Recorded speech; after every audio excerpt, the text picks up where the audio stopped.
In less than a moment, Naruto had already swept away more than half of the food on the dining table.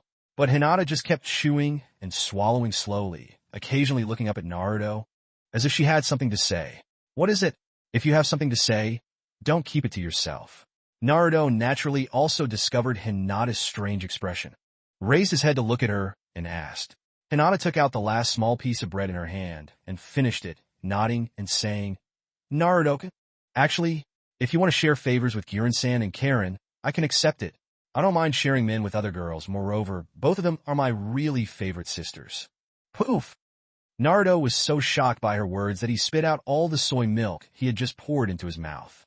Not far away, there were quite a few ninjas sitting around. Their eyes were all attracted by Naruto's unusual movements. What's wrong with you? Naruto-kun, why are you reacting so strongly? Hinata's eyes revealed doubt. Naruto was a little silent. He tapped Hinata's little head, stroked her face, and asked, What do you mean? How are you? Why are you suddenly saying such strange words? What do you mean by I want to have a relationship with Girin and Karen? I was just joking with them. I didn't mean it that way. Hinata, are you mistaken about something? Hinata reached out and knocked Naruto's arm off, glaring at Naruto strangely. Don't be silly, eat well, and listen to me well. Yes, young wife. Naruto nodded aggrievedly, picked up the dumpling on the table, and started nibbling. Be good now, Hinata raised her chin with her hand, giggling, quite satisfied with Naruto's docile appearance. Naruto-kun, actually Girin-san and Karen both like you, and have good feelings towards you. Really or not?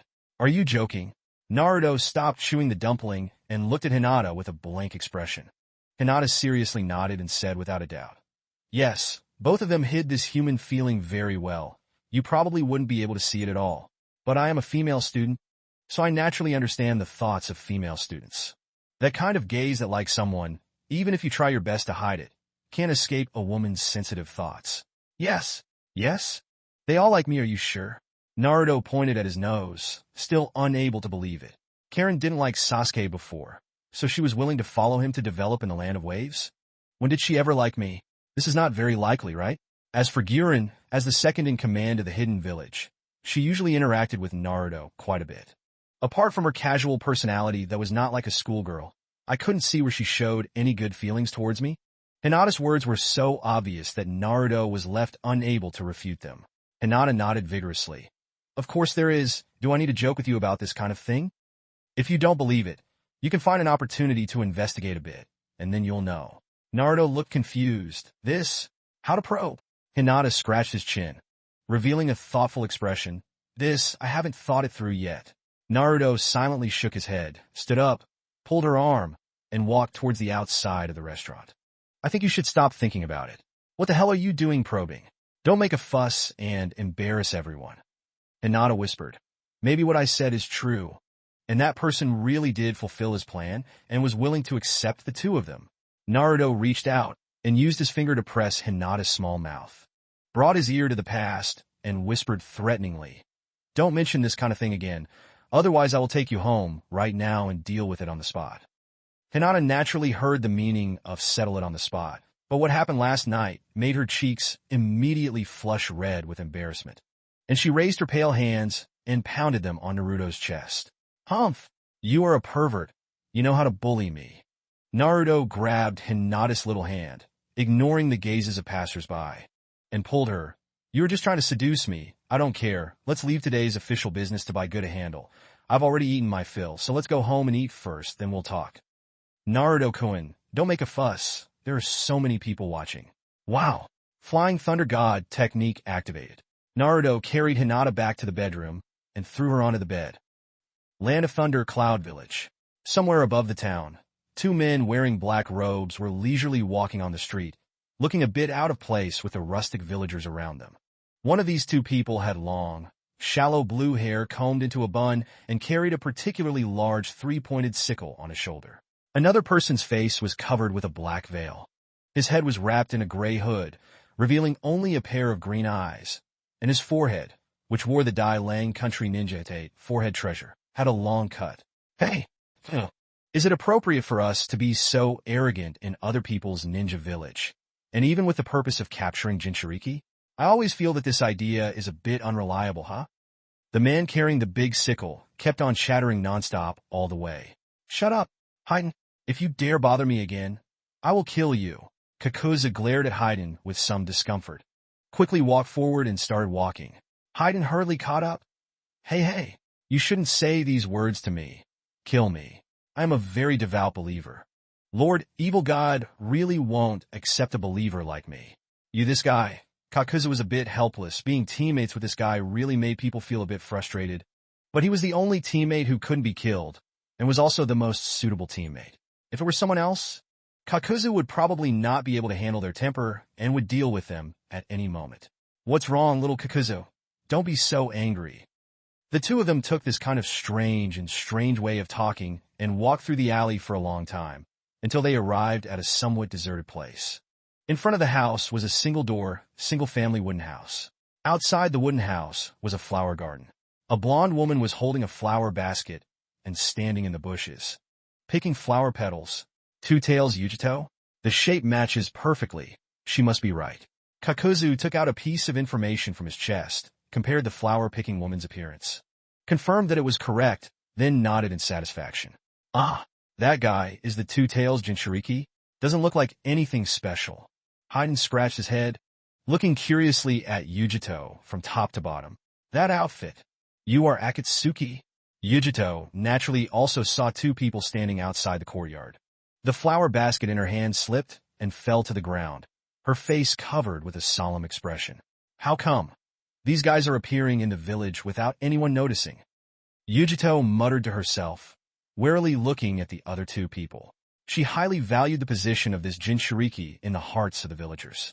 At the same time, the Akatsuki organization has not yet received such respect from the great ninja villages. "Hey, you are the Two Tails Jinchuriki, right? Can you just obediently surrender and be tied up?" Haydn took down the large sickle on his shoulder and shook it in his hand, asking arrogantly, "What a joke! Although I don't know how you guys managed to infiltrate the village. But since you dare to appear before me, I definitely won't let you leave alive." Yujito snorted in disdain, jumped out of the flower bushes, and stood in the wooden house outside the yard. "RR, looks like it won't work. If that's the case, then I'll just have to let you, this atheist who doesn't know how to pray, receive the punishment of the evil god." As soon as he finished speaking, Haydn held the large scythe in his hand and flew straight towards Yujito. Fire style, fire Jade Mouse. Yujito, of course, would not give the other party the chance to get close to her. She clasped her hands in salute, her head tilted back slightly, opened her mouth, and spat out a blue ball of flame. The blue flames surrounded a pitch-black rat, and at an extremely fast speed it flew towards Haydn. "Oh my!" Haydn excitedly roared, holding the large sickle in both hands, and swung it forward with all his might, intending to cut the blue flames to pieces. But when the sickle and the blue flame collided, the rat in the fire suddenly expanded, and with a swishing sound, it broke open, sending large patches of blue flame flying around. The blue flames exploded in an instant, and the temperature of the large area of flames seemed to have also received a sharp increase, burning the hard ground where Kitsuchi was lying, leaving a huge hole.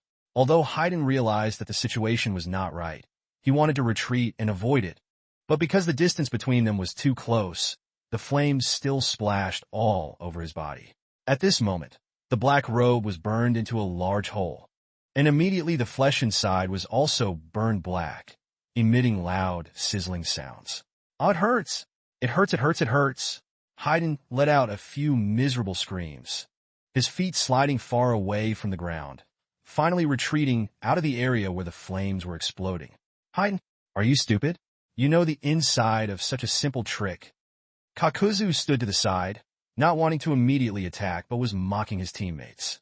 "Damn it, Kakuzu, can you please stop laughing at other people's misfortune? I just accidentally got hit. Accidentally. Just one attack, and he was hit. Completely accurate," making Haydn feel a bit embarrassed, but even if beaten to death, he would not admit it. According to the information that Lord Rakage sent people to gather, the Akatsuki organization's people all have extremely powerful attack power and destructive power. We must think of a way to lure them to a further distance from the village, and then take action to deal with the two of them. Yujito silently muttered in her heart, already decided on a good idea. Seeing that the other two were still arguing, Yujito seized the opportunity and quickly formed hand seals with her fingers. Fire release rat-tailed jade ball. The hand seal was completed. Yujito's head tilted back slightly, her mouth opened, and she spat out a large piece of shallow blue fireball, forming a fan shape and scattering towards Kakuzu and Haiden to launch an attack. Each central fireball has a jet black mouse. Obviously, this technique is the previously released technique's upgrade capital, obtaining a larger quantity. You still want to do this? This time it won't be you doing it again.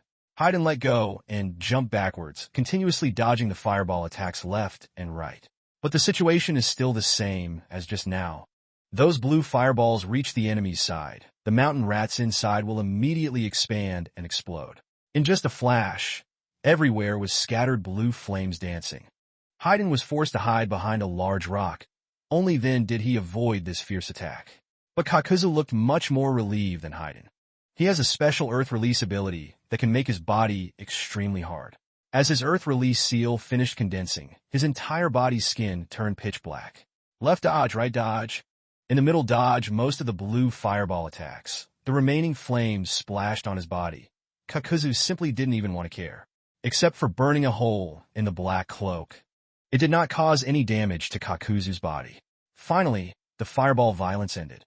But when Kakuzu raised his head again to search for the two tails Yujito's figure, he discovered that the other party had already run far away, reaching the small mountainside.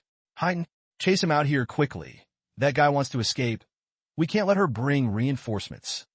Kakuzu said something and hurriedly chased after him. Ah, run away? Didn't that guy just say he wanted to deal with us? Haiden scratched his head, his face confused as he poked his head out from behind a large rock. Seeing that the two tails Yujito and Kakuzu had already run far away, he could only shoulder his scythe and hurriedly chase after them. Hey, wait a minute, wait for me a minute. Yujito took the time to turn her head to look at the two people following behind her. Seeing the two people following closely behind, a faint smile appeared on the corner of her mouth. Come on, you two bastards. If you follow me, I will arrange a good place for you to die. Very quickly, Yujito led the two to an underground water channel, following an underground passage below the river to enter. Knock, knock, knock. Two legs start-up water bubbles sound continuously ringing. Yujito followed the underground sewer 7 or 8 turns, chasing closely behind Haiden, constantly initiating attacks towards her. Long rope-shaped sickles occasionally flew out, slashing straight towards Yujito's back, but Yujito dodged them one by one. In less than a moment, Yujito arrived at a spacious underground space. Collection. As Yujito's footsteps just stopped, the large scythe with a howling sound of tearing through the wind once again flew straight towards her back. Yujito rolled around on one side, dodging the scythe attack. With a clanging sound, 1/3 of the three-bladed sickle's tip was stabbed into the ground, causing a series of vibrations. You really can dodge. My attack speed is the slowest among Akatsuki. I really couldn't hit. Haiden pouted and complained, then slowly walked out of the sewer with Kakuzu.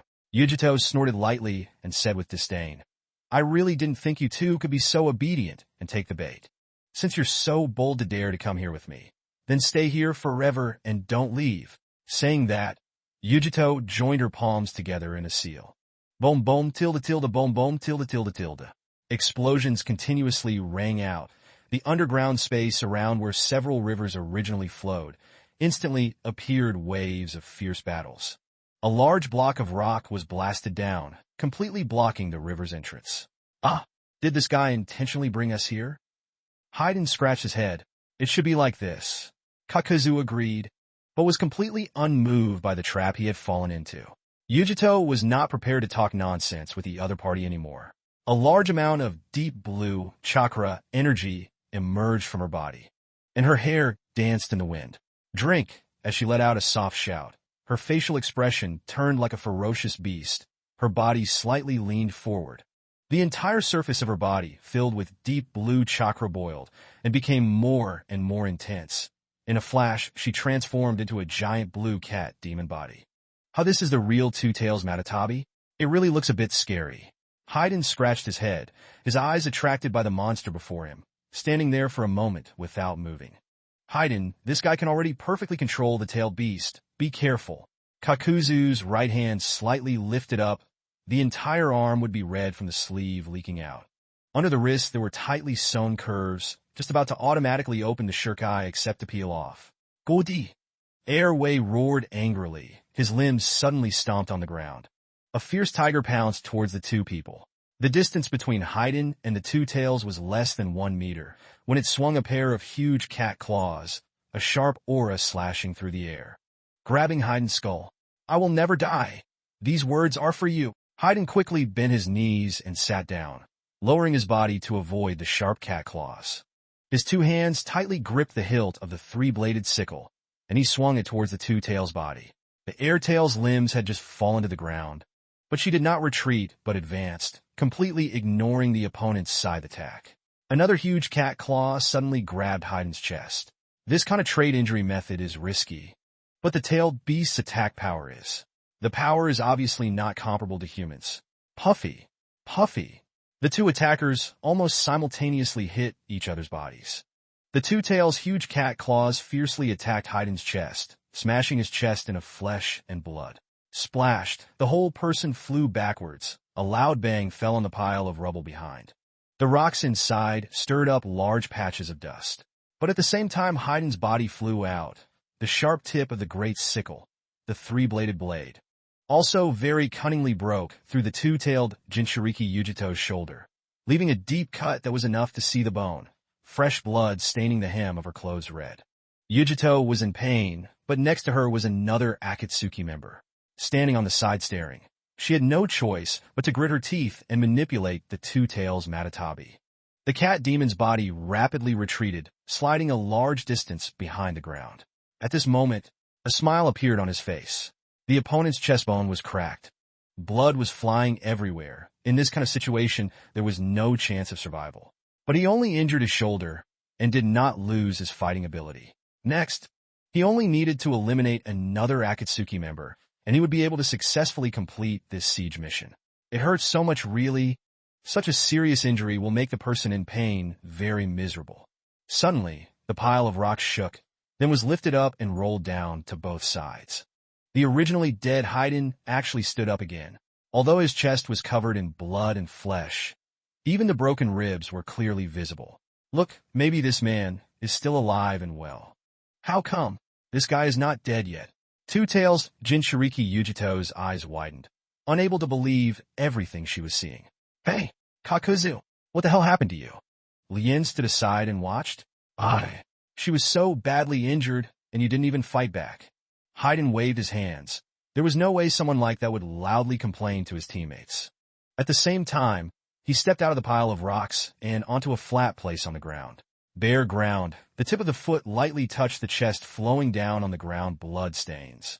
Drawn under the feet, a strange shaped circle symbol. You can't die anyway, so what does it matter if she hits you a few times? Kakuzu, stand on one side, no pain no answer. Haydn yelled in dissatisfaction and complained. Hey, Kakuzu, even if you don't die, you still know how much pain it is. It's super painful. These two people are indeed not ordinary characters. Yujito frowned, thinking to herself, no, this is a fierce battle. If so, how about this? Thinking of this, Yujito manipulated the two tails Matatabi to raise its head, opening its huge cat mouth. At the mouth, a large amount of red and blue intersecting chakra energy condensed like a drop of water, similarly floated up, rapidly converging into a black sphere. As the chakra increased and released, the volume of that black sphere also expanded. It grew big, and in less than a moment, it had reached the size of a small wash basin. Haydn, don't be so stubborn, hurry. This thing is not a joke.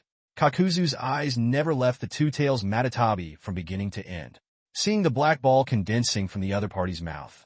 The knowledgeable Kakuzu immediately recognized it as a tailed beast ball, although he had not seen it with his own eyes. But according to the information he had read about the tailed beasts in the Waterfall Village archives before, he knew how powerful the tailed beast jade was. I know.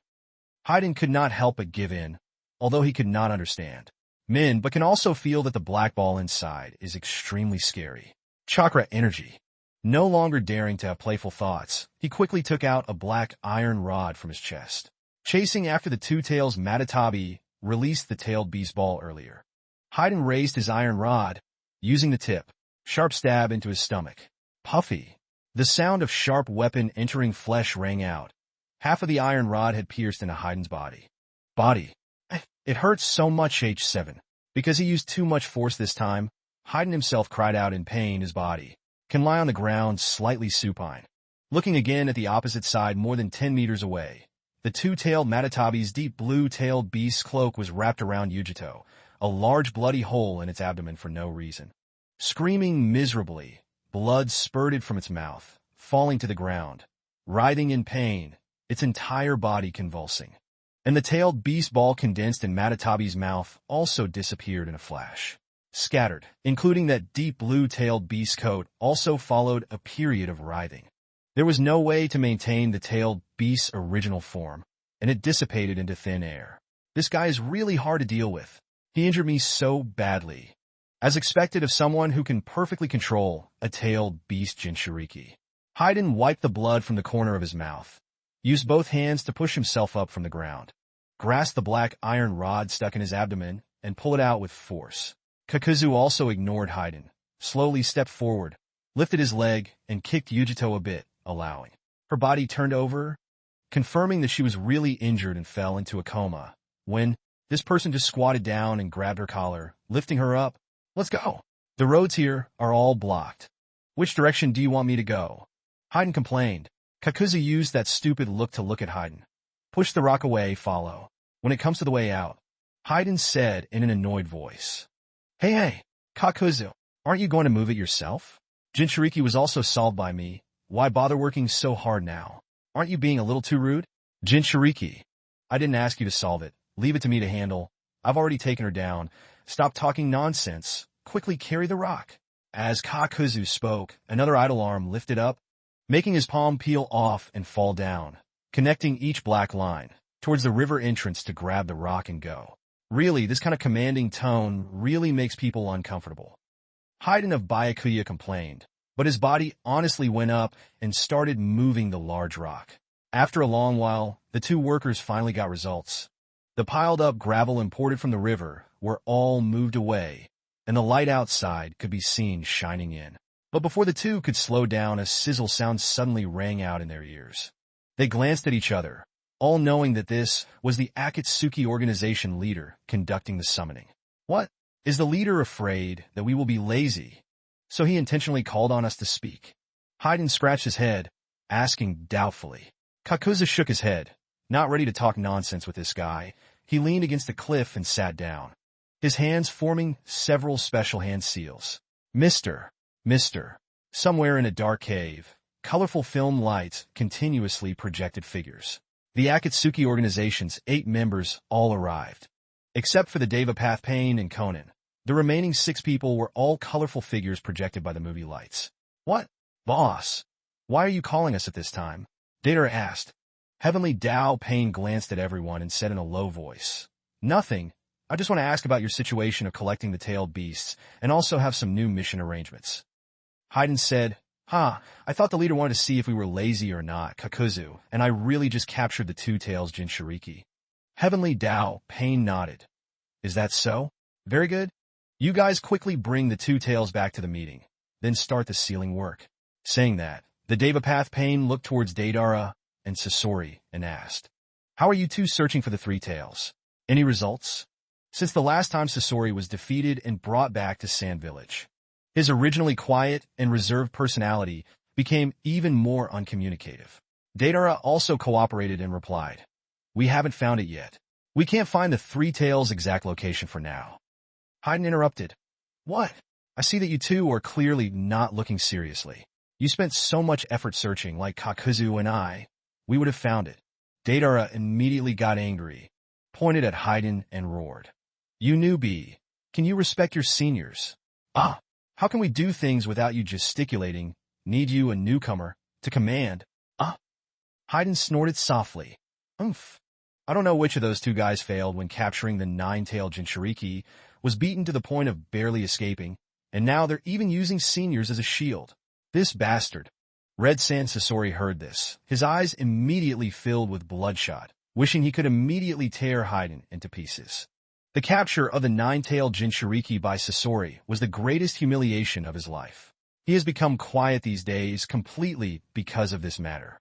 At the same time, he is also focusing on researching the puppet, wanting to create a new development for the puppet to defeat the nine-tailed Jinchuriki next time. Deidara's eyes were spitting fire, waiting for Haiden to roar again. I am in charge of capturing the one-tailed Jinchuriki. My target is already super difficult to complete. Can you? You newcomer, can you be a little more humble? Don't let everyone treat you as an enemy. Tian Daopain was a bit helpless. Each and every one of these people here were arrogant and haughty people. This kind of thing that would cause a ruckus at the slightest thing happened almost every time there was a meeting. All right, don't make a fuss. The Three-Tails Jinchuriki was killed somehow before. And judging by the time it was revealed that the Three-Tails has already been reborn, it's a bit difficult to blindly find the Three-Tails. Tian Dao, pain-mediated. Seeing that no one had any intention of refuting, he continued to speak downward. But the search for the Three-Tails has an end first. Nine-Tails Jinchuriki, Uzumaki Naruto's growth rate is too fast. According to my investigation, he has already pulled in the Wave Country Ninja Village and has gathered quite a few powerful helpers around him. Kisame Hashigaki asked, "How is it? Can we attack the Nine-Tails Jinchuriki now?" Itachi and I have been prepared all along. Devapath, Pain, gently shook his head. "No. You are still in the Earth Country right now. The distance is too far. You and Itachi still have to continue searching for the Four-Tails' whereabouts." The Nine-Tails Jinchuriki was given to Deidara, Sasori, Haiden, and Kakuzu to complete the capture. Haiden looked confused. "Ah, want to cooperate with those two guys? I'm still used to teaming up with Kakuzu and the other two." Seeing that Haiden was about to ignite the internal conflict again, Kakuzu quickly shouted, "Shut up, Haiden, stop arguing." Sasori and Deidara originally had signs of wanting to act up, but seeing Kakuzu come out to talk, they just glared at Haiden and didn't say anything more. Although Deidara did not like Haiden, he agreed with his opinion, thinking that the two of them were still the most suitable team. Capturing the Nine-Tailed Jinchuriki is enough for just me and Big Brother Sasori. Isn't it just a small ninja village in the land of waves? With one strike, I can raise that place to the ground. Conan, who had been silent all this time, suddenly opened her mouth and said in a deep voice, "No, the Nine-Tailed Jinchuriki's strength cannot be underestimated. Furthermore, according to our investigation, he has established a friendly relationship with the Mizukage of the Land of Water. There is close communication between the two countries. Perhaps there will be help from the Water Country's ninja. The four of you coming together is the decision Pain and I made after careful discussion. It is also the best plan to capture the Nine-Tails Jinchuriki right now." The Devapath Pain continued, saying, "Conan is right. Itachi, you and Kisame have fought with the Nine-Tails Jinchuriki before. Tell me what kind of abilities he has." Itachi Uchiha was silent for a moment, then said in a low voice, "That guy has extremely powerful physical technique abilities and also includes the multifaceted Myobokuzen Mysticwood Mountain Toad Sage technique, along with Shursui Uchiha Mangekyo Sharingan. In short, the Nine-Tailed Jinchuriki has almost no weaknesses. You guys better not be careless." "What? Shursui Uchiha?" As soon as this name appeared, everyone present, except for the calm and composed Pain Devapath and Kisame Hashigaki, who was originally grateful, all had their faces covered in shock. Shursui Uchiha, although he died young, but at that time relied on a pair of excellent Mangekyo Sharingan. In the third great ninja war revealed his talent, gaining the title of Shursui. In the ninja world, there are very few people who do not know this person's name. But in this battle, each of these people are arrogant characters. How could they be afraid to advance just because the opponent possesses the excellent Mangekyo Sharingan? Deidara smiled and said calmly, "Sharingan? Just right, I can try out a new art research." Red Sand Sasori coldly said, "I still have to avenge the humiliation of the last time. The new puppet has already been prepared for that guy." Haiden shook his head in disdain. "Is that Sharingan thing that's scary? I actually want to let that guy try joining the evil god cult." Kakuzu just kept silent, not saying anything more, but he could follow the first Hokage of the Warring States period to live until now. His heart was naturally higher than everyone here, and he didn't really care much about the Nine-Tailed Jinchuriki. Seeing everyone's fighting spirit, Pain Deva nodded in satisfaction. "Good. The matter will be handed over here." Kakuzu and Haiden immediately bring the Two-Tails Jinchuriki back. After the sealing is completed, you four can immediately depart. Wave Country Hidden Village. In a spacious reception room, Karen and Sujetsu sat in the main examiner's seat. Sitting opposite were 5 fat and thin men, about 20 years old ninja, smiling as they received the greeting. For over a year now, there have been very few wandering ninjas coming for interviews. Just released 5 today. It's really a bit unusual. Naruto threw all his work to Haku to handle, and he was so free that his balls hurt. He followed Karen and Sujetsu, running here to sit on the side and listen. Where do all of your different points come from? Sujetsu asked the first question, following the process. We are wandering ninjas from the Hongqi Kingdom. We heard that joining men in village has especially good treatment. So we came here in a group. One of the men, a big man with a beard, grinned and answered. Huh. Karen had been using her chakra sensing mode all this time. When the bearded man mentioned Xiong, Jigua, she clearly felt that 2 of the 5 people's chakras were shaking. These guys have problems, Karen muttered to herself, but did not immediately expose it. She flipped open the document on the table, raised her head, and asked the people. Although the distance between Hongqi Kingdom and Songqi Kingdom is thousands of miles, our men in village has been recruiting ninjas for many years. Why didn't you come here as a group earlier? It's like this, Goatee was about to explain when Karen immediately lifted Tucci up, interrupting his first words. She pointed at the youngest and thinnest man among the 5 people and said, You answer. Don't lie. This young and weak man's chakra shock was the strongest. Karen deliberately used this kind of intimidating and aggressive interrogation method, wanting to reveal the other party's true form. The thin man glanced at his teammates a few times, his eyes evasive as he said, That? Actually, we have known each other for many years, but we have all settled down in Xiongji Kingdom, and we can't bear to see our families come and go. Recently, the situation over there in Hongqi country is not very good. For wandering ninjas like us, it is very difficult to take on mercenary missions that earn a lot of money. Even normal family expenses are difficult to maintain. So the 5 of us discussed, now we want to come here to develop, to see if after settling down, we can bring our family members along. Very perfect excuse, almost without any loopholes, even like it was already colluded with. But when the skinny man lied, the intense chakra fluctuations on his body still couldn't escape Karen's sharp senses. Karen turned her head to look at Naruto, her eyebrows furrowed, and she glanced over. Naruto immediately noticed, knowing that Karen was saying that these people all had problems. This kind of thing has happened before, both the Shuinchi country and Lang country sent spies, intending to infiltrate the men in village ninja camp and pretend to be spies, but they were all caught by Karen. Naruto used Mangekyo Sharingan, forcing those spies to tell the whole story, then beat all the spies to near death, cutting off all their limbs, throwing them out of the territory of the Land of Waves, leaving them to fend for themselves. Who would have thought that in the past 2 years, there would actually be someone who wanted to send a spy to Songqi country? What a bold dog. Bah! Naruto slapped the table and stood up. The body flicker technique was immediately activated, and he disappeared from the spot. In the blink of an eye, he was already in front of that skinny man. The hand turned into a claw, like lightning, grabbed the thin man's neck, lifted him up, and pushed him until he crashed into the concrete wall behind him. A loud bang. The wall behind the man touched and was smashed into spider web-like cracks. Brat, what are you doing? Big brother, quickly save the 3rd brother. The other 4 people glanced at each other, all understanding that their group had probably been exposed. Although I don't know how it will be exposed, but this is no longer important. Now I can only immediately save my brothers and think of a way to escape from this place. After all, they were good at concealment magic. So before coming they had already thought of a good escape route. The bearded man and another bald man instantly erupted, pulled out a kunai from their body, and stabbed straight towards Naruto's back. Naruto didn't even turn his head. A horizontal kick swept out from behind, kicking the 2 people's faces, causing their faces to distort and deform. Blood splattered from their mouths, and they flew straight out. The other 2 just stood up, and before they could take any action, Suigetsu, who had just chased them, hugged them by the neck. Suigetsu's 2 arms turned into streams of water, tightly gripping the 2 people's necks, making it impossible for them to escape, making it even more difficult for them to breathe.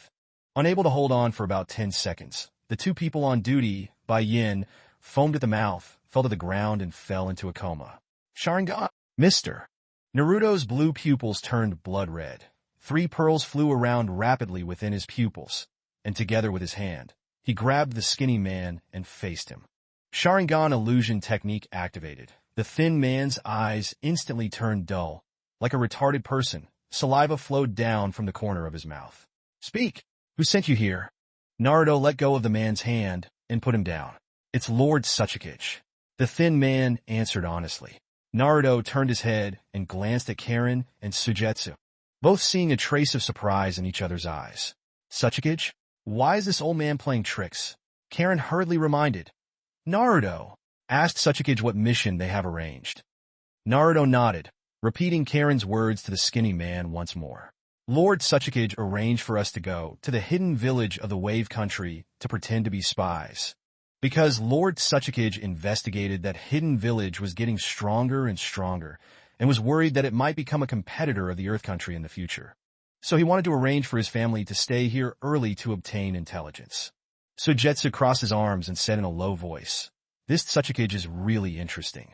When our Minin village was just established, he sent an envoy with great enthusiasm, wanting us to become their subordinate ninja village. Now that we know that Minin village is developing rapidly, is this old guy starting to get jealous again? Naruto also did not quite agree with Sujetsu's argument, shaking his head and saying, Red eyes? I'm afraid it's not red eyes. It must be fear of our village's rapid development. So he thought of arranging for spies to come. Anyway, we have been sending out mission confirmation news to the major mercenary nations for a while now, and the 5 major ninja villages probably already know about it. Minanthon has been developed for 2 or 3 years. Naruto invested heavily. Just the construction and manpower costs alone had already exceeded several trillions. Even if Naruto had a lot of money, he still couldn't afford to spend it like that. The village has now completely stabilized. The Wandering Ninja Group has undergone a long period of training and has adapted to the village system. Ninja Group, except for daily patrol and regular training, almost don't have much other work. Naruto has been using money to support these people for more than 2 years. At this time, it is also the time to go abroad to collect fabric. Minin Village confirms the mission news and starts to collect money. Karen slowly walked forward, frowning and asking, Naruto, what you mean is that the remaining major countries will most likely send out spies one after another, intending to infiltrate our hidden village? Naruto nodded slightly. This kind of possibility is very high. You guys try to take a look, except for Konoha and Kirigakure. The remaining major countries will probably have this kind of series of actions. Karen and Sujetsu nodded thoughtfully, expressing their complete agreement with Naruto's explanation. Ninja continent countries, the hidden things between each other, although not exposed to the public, but everyone in the heart is basically very clear. Moreover, this kind of thing related to spies is impossible to control easily. The difference between Dai Ninja Village and Minin Village of Wave Country is huge. They have many ninjas under them, while they're even more ordinary villagers. If the other villagers wanted to recruit spies from the Great Ninja Village, they might not be ninjas, but ordinary villagers or merchants who had stopped by in the past. Although ordinary villagers and small traders cannot gather too much important intelligence after hiding for a long time, they still have the opportunity to gather quite a bit of important intelligence, such as opening a wine shop, opening a restaurant, opening a bathhouse. Ninja group eat together, drink together, soak in the bathtub together. Doing these things at the time will have a place to communicate, and some things in the village will likely be revealed. The leader of Dainan village can be said to hate those spies very much, and he really wants to capture this kind of people. But as long as one hides well and doesn't do anything out of the ordinary, there is basically very little chance of one being caught. Karen reminded, Naruto, if we want to show this form, then we must be on guard not only against the ninjas who came here to interview, but also against other villagers and merchants who come and go. Naruto nodded. You guys wait a moment and go find Izana, let him talk to his subordinates, pay more attention to this matter. The important thing is to control this ninja interview well. After all, only ninjas can really come into contact with important people. Tizana is mainly responsible for managing the villagers in the village. If there is anything that bothers them, the villagers will come to Tizana to handle it. Naruto, the true leader of the Wave Country, divided government affairs into 2 categories and became the shopkeeper. Ninja and political matters are usually handled by Haku. Village disputes and house construction are all done by Tizana.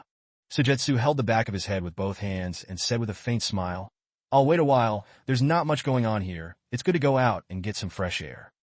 Karen opened her Byakugan. What do you mean you don't have too many things to do? Aren't you in charge of the ninja training and management together with Zabuza? Sujitsu smiled awkwardly and said, don't worry, Zabuza-senpai can be serious about his work. I can also learn a little bit from Naruto and be a more relaxed shopkeeper. Karen revealed a look of contempt. If you don't learn the good, you'll learn the bad. You really can't be saved. Sujitsu reluctantly let go, not having much of a rebuttal. He said, comparing himself with Naruto is good enough dedication? I'm just being lazy by chance, but that Naruto is the real boss. Someone is coming.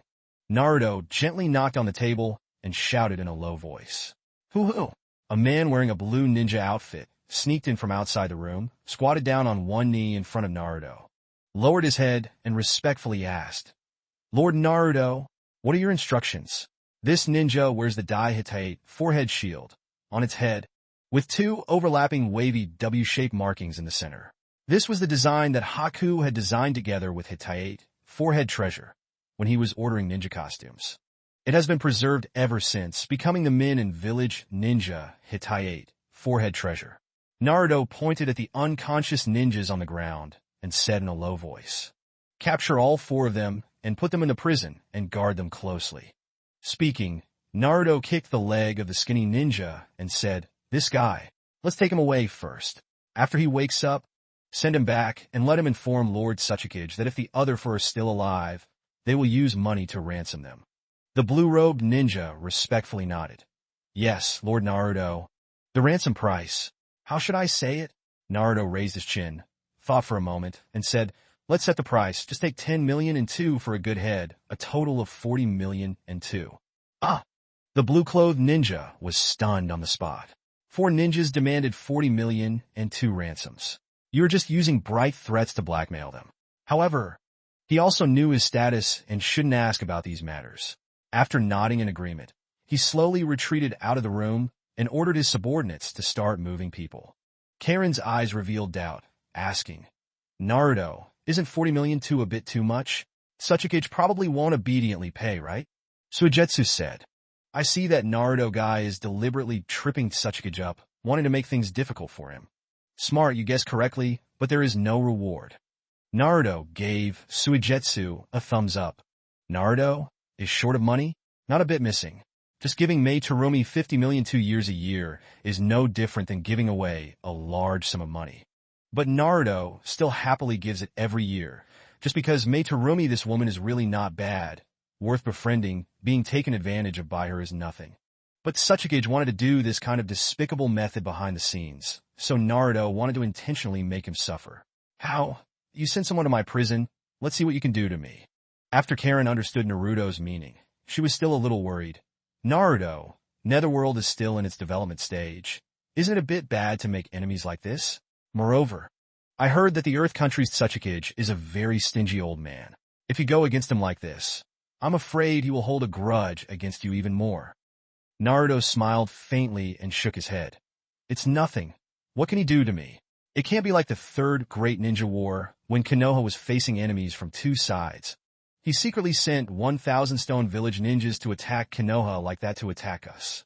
Moreover, this is not a time of war. Hinoki will not take this kind of risk to fight us. AI, whatever you want, I just want you to be a little more conservative. Don't be too arrogant. Karen let out a soft sigh, helplessly saying, although he was so convincing on the surface, Karen was also very clear in her heart that Naruto had always had this kind of arrogant personality, and he was afraid it would never change. Otherwise, he wouldn't have brought her and Suigetsu along and dared to run to the water country to beg. Now think carefully. Is this something a normal person with a closed brain can do? Ordinary people, let alone sneaking into the Mist Village and finding Mei Terumi to negotiate for peace, would probably not even be able to enter the Mist Village's main gate and would be caught and brought in for strict interrogation. Well then, no problem, I'll go see old man Tazana. Suigetsu greeted him and headed out of the room. Naruto waved his hand and said, Karen, let's go too. There shouldn't be any ninjas here for interviews for now. There's not much time difference between noon and noon, so let's eat. Karen curled her lips. Don't you want to go to ninja school to pick Hinata up for dinner?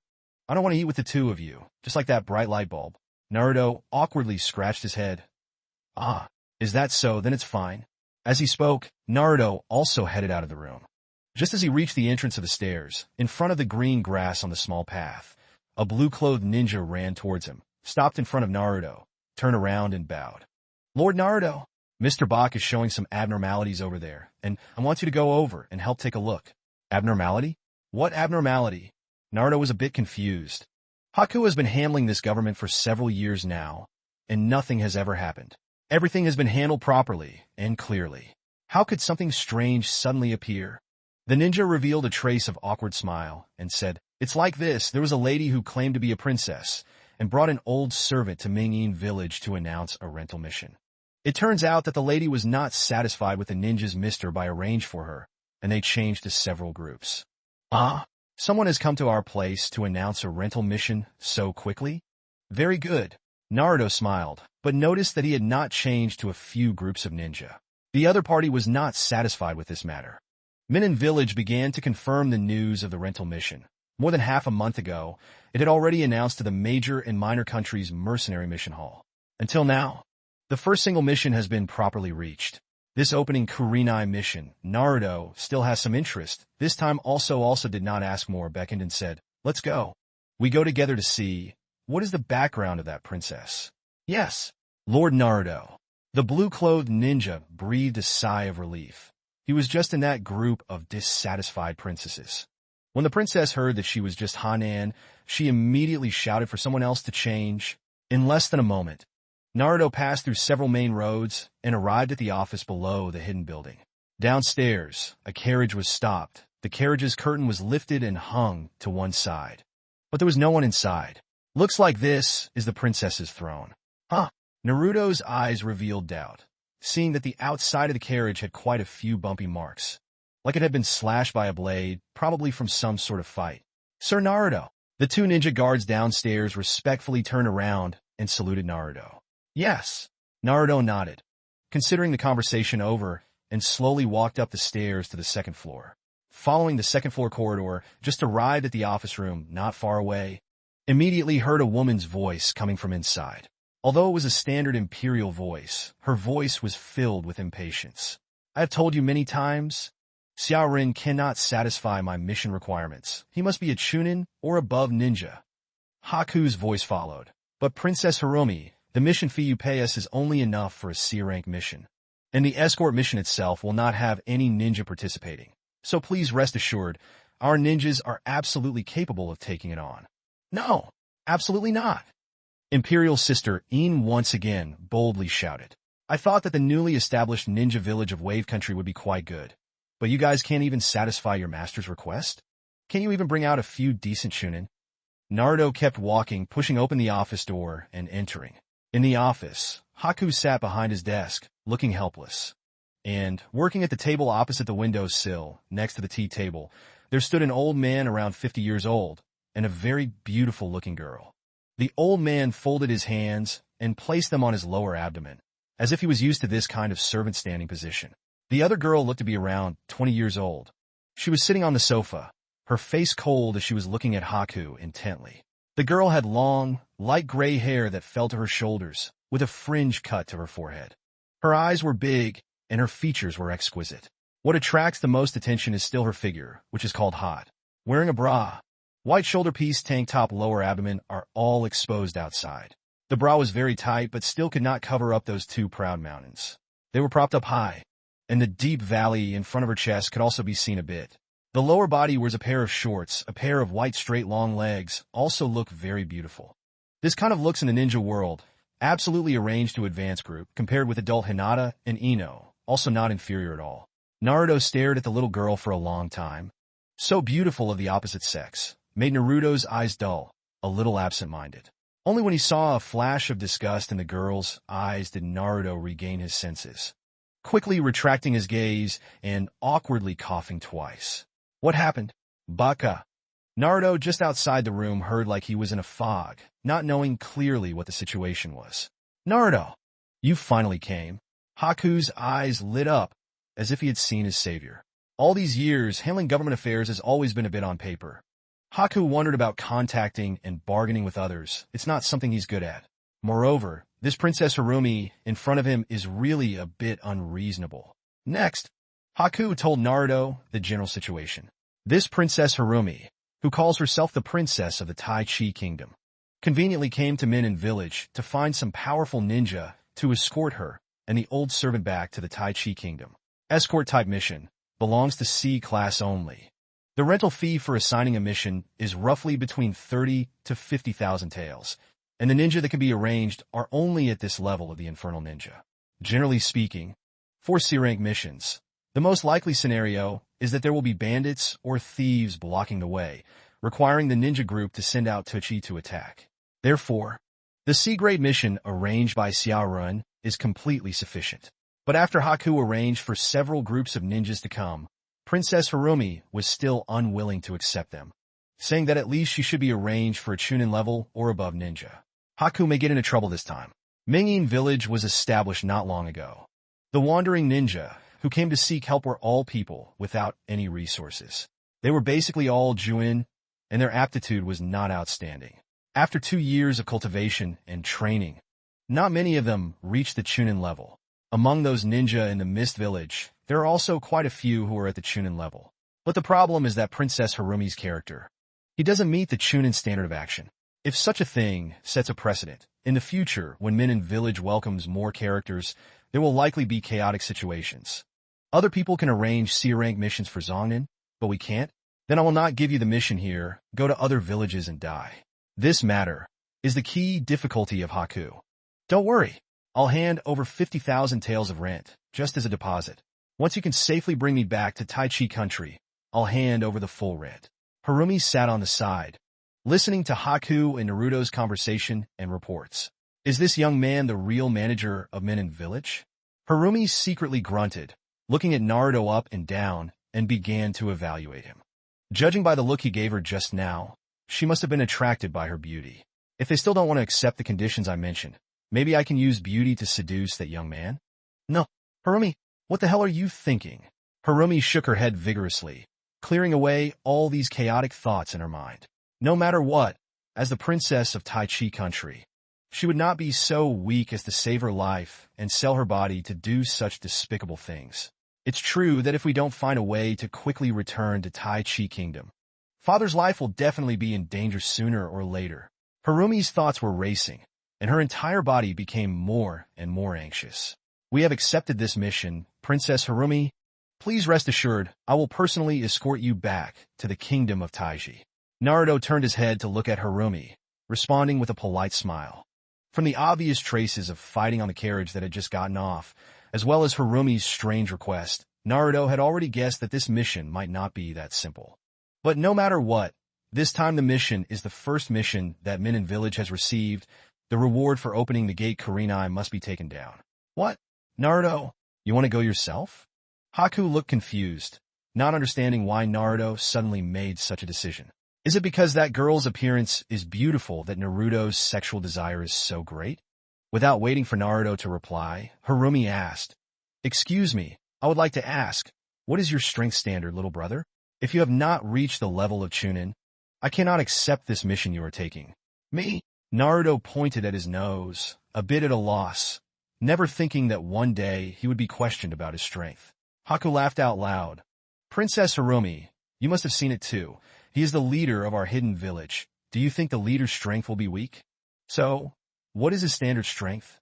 Harumi did not waver, asking with a very broken clay pot meaning. Haku continued. Let me tell you, Naruto right now in this ninja world, there should be no one who can match him. At least we, the hidden village ninjas, all know this. Ah! Harumi exclaimed, looking at Naruto with disbelief, hoping to find some clue from Naruto. The entire ninja world has no one who can defeat him? In the end, is it that guy who likes to praise his own boss? Or is the Minin Village ninja really that brain-dead who likes to praise the leader? Your Highness, I see that young man's aura is extraordinary. There should be no problem.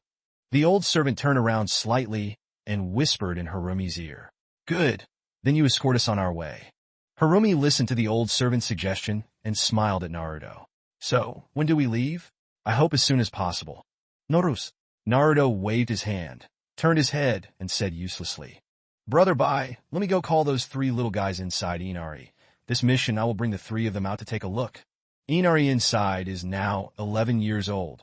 Also, a group of ninja graduated early from ninja school. Inari's natural talent was not bad. First, he underwent Haku's teachings and began to condense his chakra. In 2 years, he had successfully mastered 3 body techniques and most of the ninja knowledge. Currently, Inari is arranged to be together with 2 other children who graduated at the same time, in a group of students receiving Zabuza's cruel training. Inari inside? Good. White Point nodded in agreement and greeted the person entering the office. Dong dong dong. About 10 minutes later, someone knocked on the office door, followed by a slightly immature voice coming from outside the door. Brother Naruto, Brother Bach, we're here. Come in, Haku said. The main door was pushed open. Inari and 2 11 or 12-year-old girls walked in together, turned to Naruto and bowed. Lord Naruto. The 2 little girls spoke at the same time, looking at Naruto with eyes filled with admiration. Currently, Naruto is like a big star in the land of waves.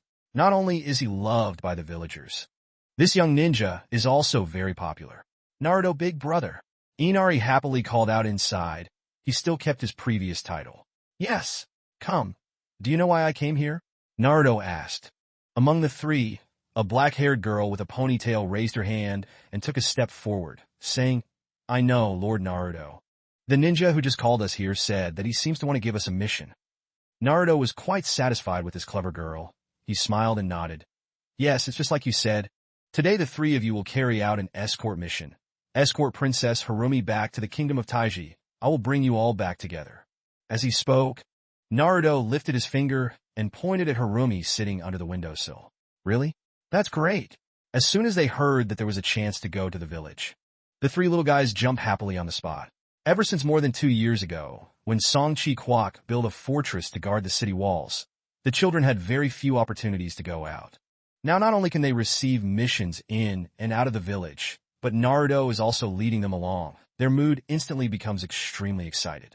Good Lord Naruto, my name is Shizuki. I need your guidance on the mission. The black-haired girl combed her ponytail and smiled as she looked at Naruto to introduce herself. My name is Himimi. Please give me some advice, Lord Naruto. Another girl with long blonde hair followed suit and reported her name. Well, good. You guys are all pretty good.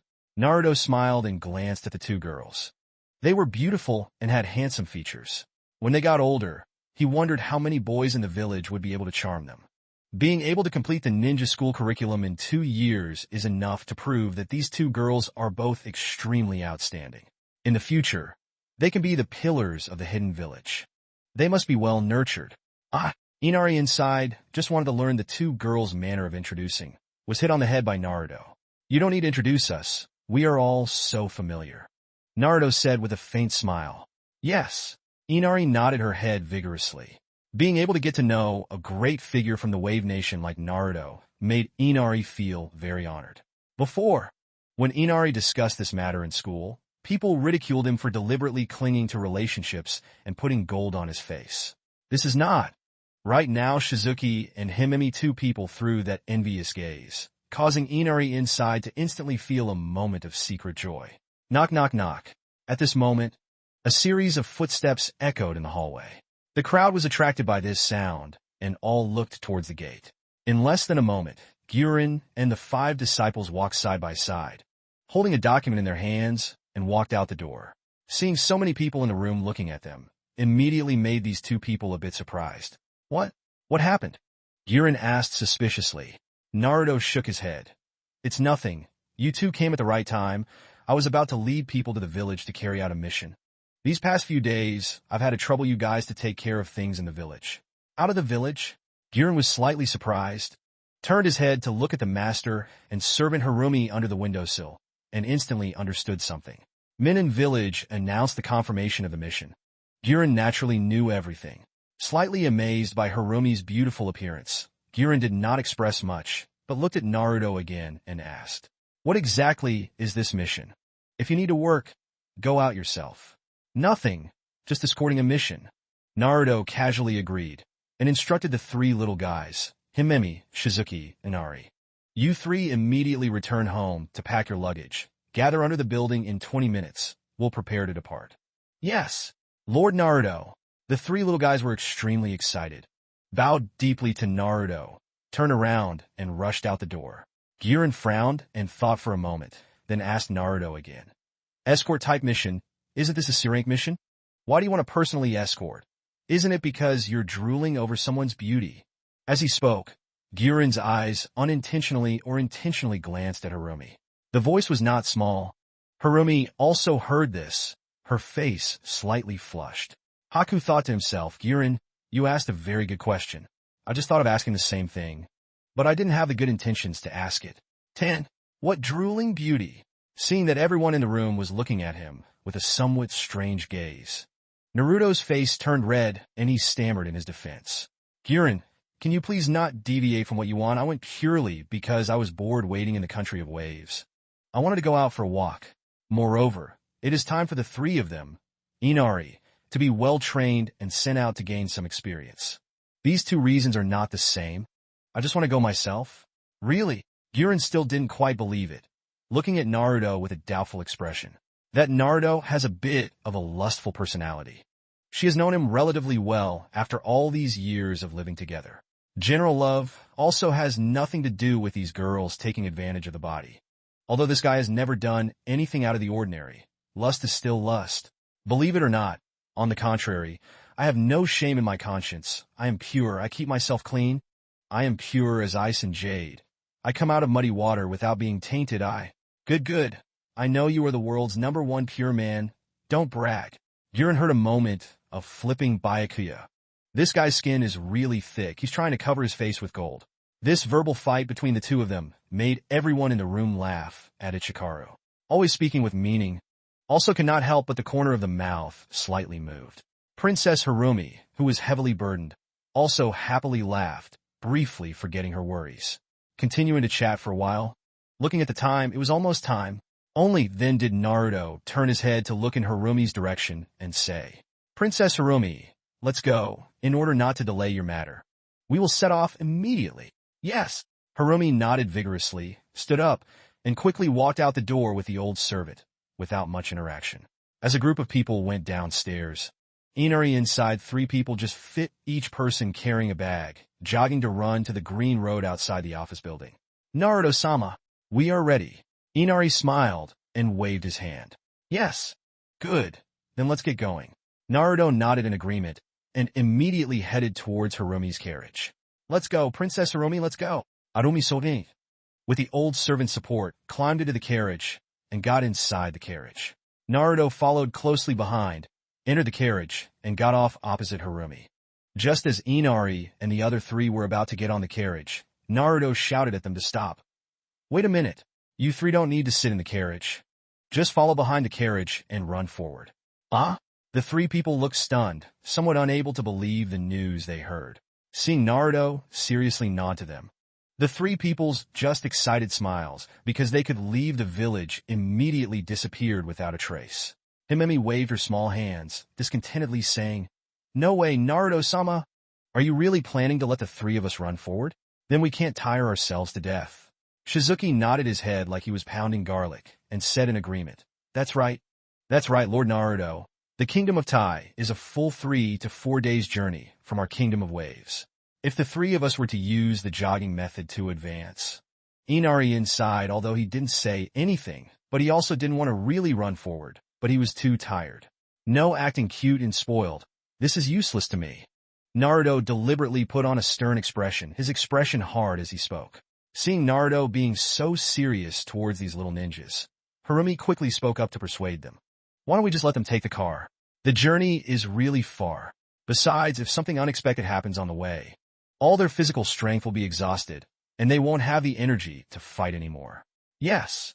Hearing Harumi's words, Shizuki and Himemi nodded vigorously, once again looking expectantly towards Naruto, hoping he would change his mind. Only Inari inside honestly said nothing, obediently standing to the side. Naruto glanced at the 2 girls and said in a low voice, I know that all 3 of you graduated from school early. Your talents are more outstanding than normal people. But you cannot, because of this outstanding talent, put all your efforts into it.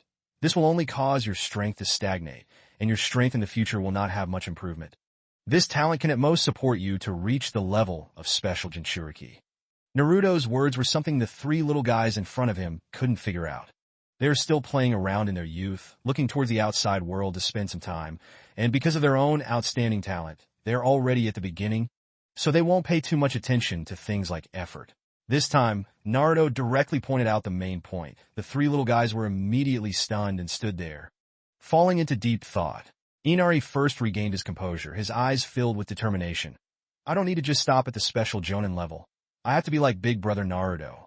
Become an outstanding ninja, admired by everyone. Shizuki and Himemi glanced at each other and nodded, as if they had already made some kind of decision. Shizuki looked at Naruto and smiled faintly. It's not just jogging, Naruto-sama. You shouldn't look down on us who said we can't work hard. Himemi echoed. That's right, that's right. Running or something is too simple. There's absolutely no problem. Good. Then we'll set off immediately. Naruto nodded in satisfaction, signaling the old servant to gallop forward. Price. The old servant nodded in understanding, swung his whip, pulled the reins, and drove the horse towards the Great Wave Bridge.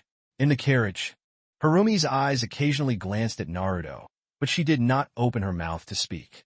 Naruto felt a little uncomfortable with her, so he smiled and asked awkwardly, How is it, Princess Harumi? Is there a problem? Harumi shook her head. No, nothing. I just feel that you are not that old, but your ability is not small. A few short sentences aroused the three children's fighting spirit, making them willingly carry out physical training and follow behind the carriage. If I guess correctly, the three children were completely convinced in their hearts about this guy called Naruto. And later on they also knew that Naruto was doing his job wholeheartedly. If this wrist can help us unify the forces of the Tai Chi Kingdom, I'm afraid the collapse of our Tai Chi Kingdom can also be completely resolved.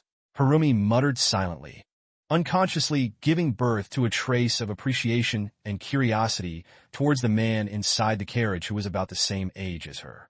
This guy called Naruto, what kind of person is he? Is it true that, like what the receptionist in the office said, he has a strength that no one in the ninja world can match? As the leader of the hidden village, he was able to form such a close relationship with his ninja subordinates. He must have a very good personality. Naruto also did not know what he was thinking while sitting across from this beautiful girl. Because he had to rush out at noon and hadn't had time to eat lunch, Naruto casually filled his stomach with some dry food, then closed his eyes and leaned against the carriage to rest. Sitting in the carriage above the old servant, he occasionally swung his horsewhip to hit the horse's rump so that it could move forward even faster. It can be seen that this master and servant are really in a hurry to get out of here. Very quickly, the carriage crossed the territory of the Wave Country, following the large bridge on the sea, and arrived at the territory of the Fire Country. Wave Country is just an island country. Connecting to Fire Country, this big bridge is the only shortcut to the outside world besides taking a boat. But if you want to go to Tai Chi Quoc, you still have to follow the road from Hoa Chi Quoc to the northwest. It will take about 3 days to reach the destination. The sun had been quietly moving above the forest, and in the blink of an eye, it had already fallen over the western mountain peak. The sky gradually turned dark. One day at dusk has come. Stop at the intersection ahead. We'll rest here tonight. Naruto turned to the old servant and greeted him. According to the map, Naruto's group's route was always along the main road by the coast. There are almost no villages or inns on this road, so if you want to rest tonight, you can only camp outside. The sky immediately turned dark. As far as Naruto knew, the Land of Fire still had bandits and bandits. Now was not a good time to wander around. Furthermore, Inari and his 3 little guys ran until noon, and were probably already exhausted and paralyzed. It was time to stop and prepare to set up camp. The old servant turned his head to look at Harumi's carriage. After Harumi nodded, he quickly pulled the reins with both hands and stopped the old horse. Finally, can we finally stop and rest? I'm exhausted to death. Shizuka put his hands on his hips and turned around violently, panting nonstop. Himemi also did not go anywhere well, already developed slightly exposed breasts violently heaving, hands holding onto a large tree trunk, almost falling to the ground.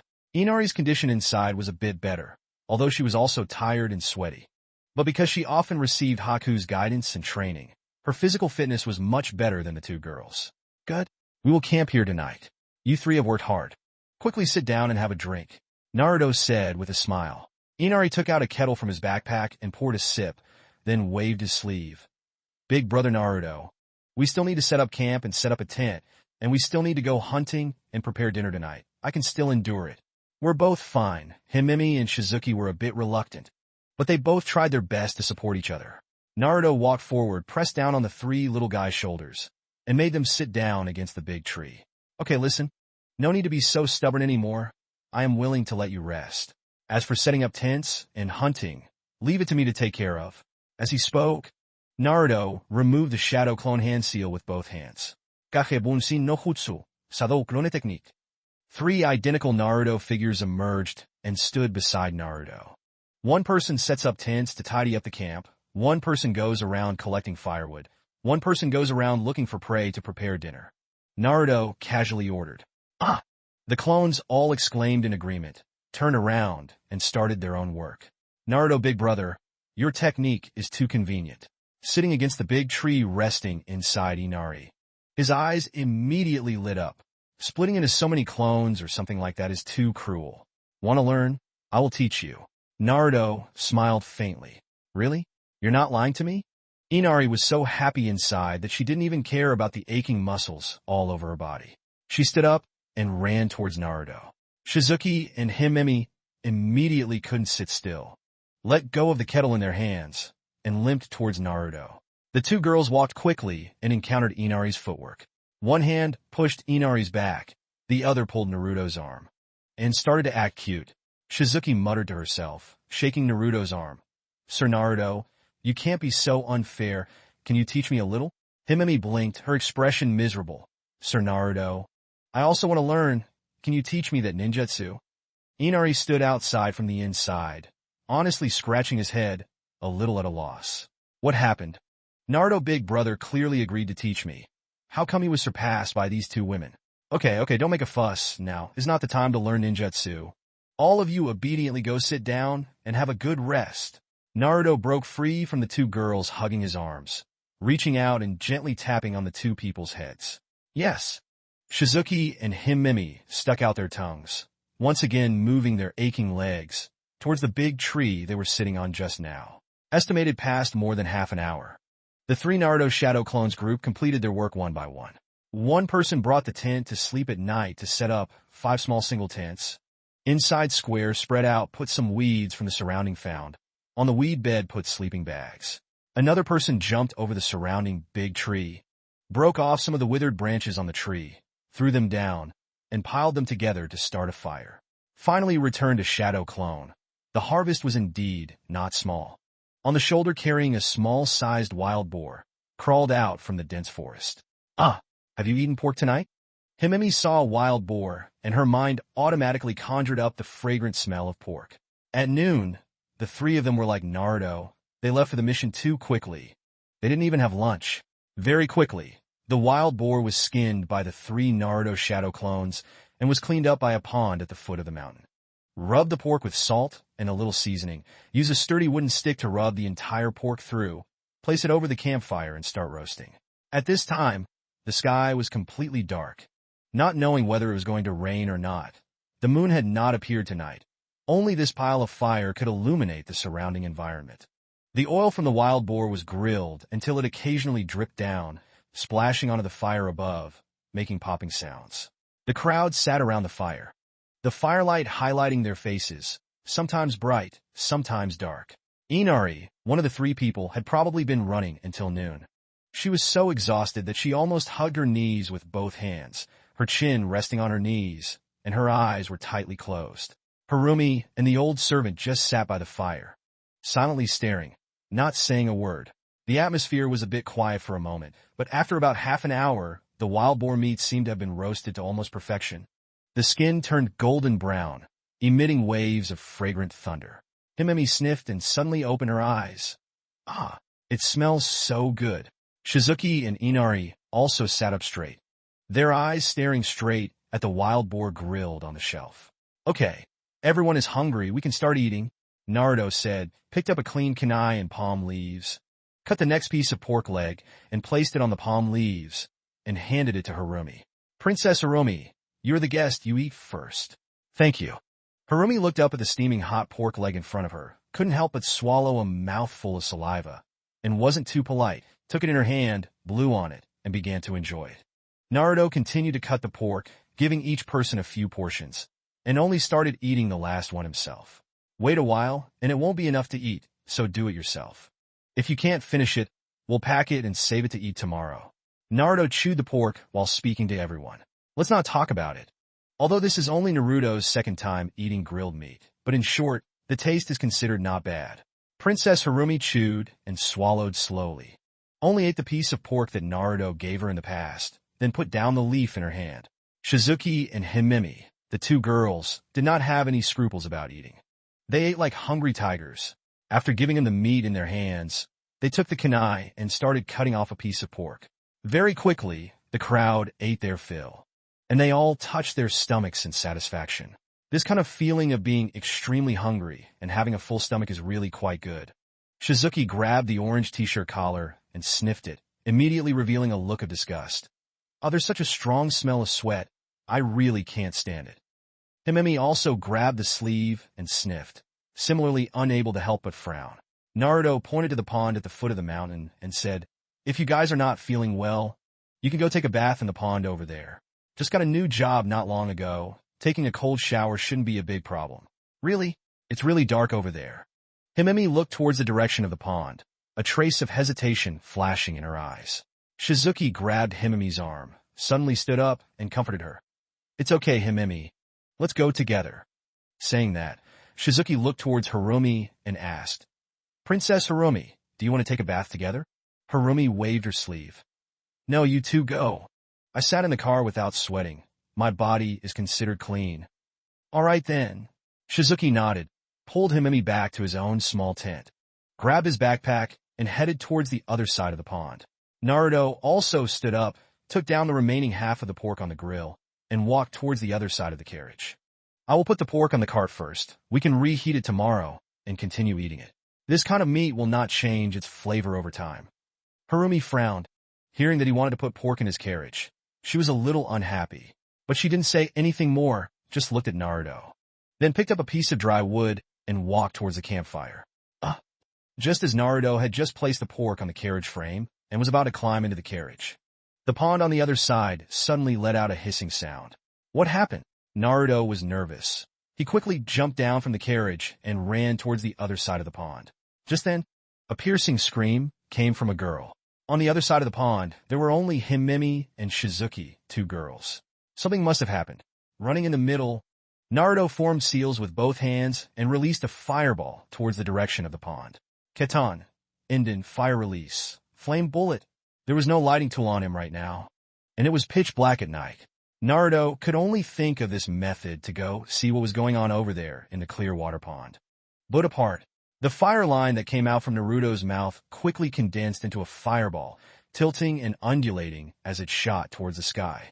And more than 100 meters away, there was a situation where there was a pond beside it, and under the illumination of that fireball, a dark red halo appeared before Naruto's eyes.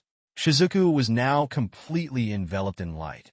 Not knowing what to do, standing beside the pond, hugging himself to his chest. Himemi was also naked, but she was lying on the ground, with two men in brown robes standing in front of her. "Go die, little girl!" The two brown-robed men roared, quickly pulling out kunai from their bodies, and simultaneously squatted down and thrust towards Shizuki. "Collect, collect!" But when the two kunai just stabbed out, they immediately felt a dangerous aura coming from behind. Two specially made Hiraishin kunai carried the sound of tearing through the air, shooting straight towards the two people's backs. The two people almost instinctively glanced back.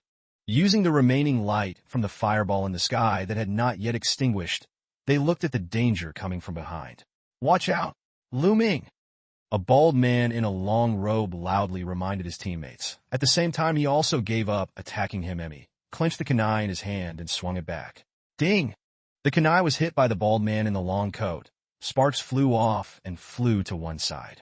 Another man in brown robe also made the same move, reacting quickly and changing his body shape, using the kunai in his hand to block the kunai shot towards his back. Wow! Flying Thunder God technique activated. The brown robe in the man's hand made the kunai that had yet to touch the Hiraishin's specially made kunai. A figure wearing orange sportswear suddenly appeared behind him. Naruto raised his hand and clenched the Hiraishin special kunai that was still flying forward in the air. He waved his hand and stabbed forward, clashing with the brown-robed man's kunai. Disgusting. What the hell happened to this guy? The brown-robed man's face was filled with horror, completely unable to understand how this blonde-haired youth suddenly appeared behind him. This is a complete approach of about 100 meters. The Shunshin technique also doesn't have such a teleportation technique. Naruto may not be interested in chatting with them, so he reported to the family and told them who he was.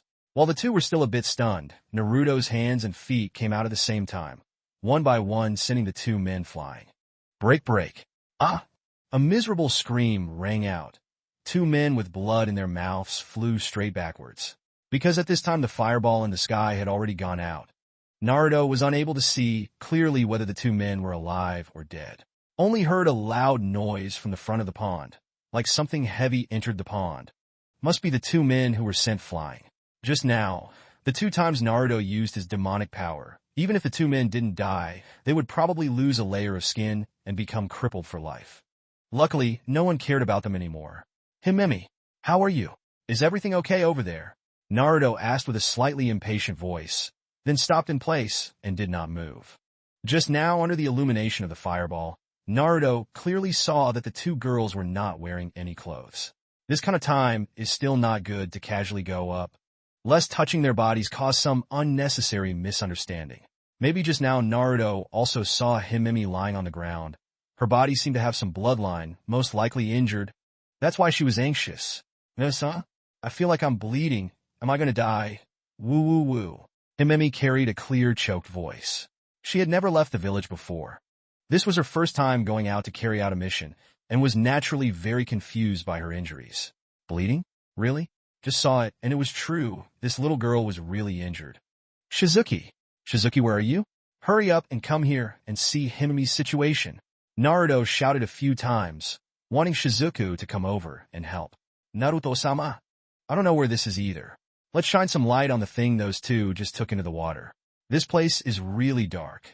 Shizuku's voice came from the pond.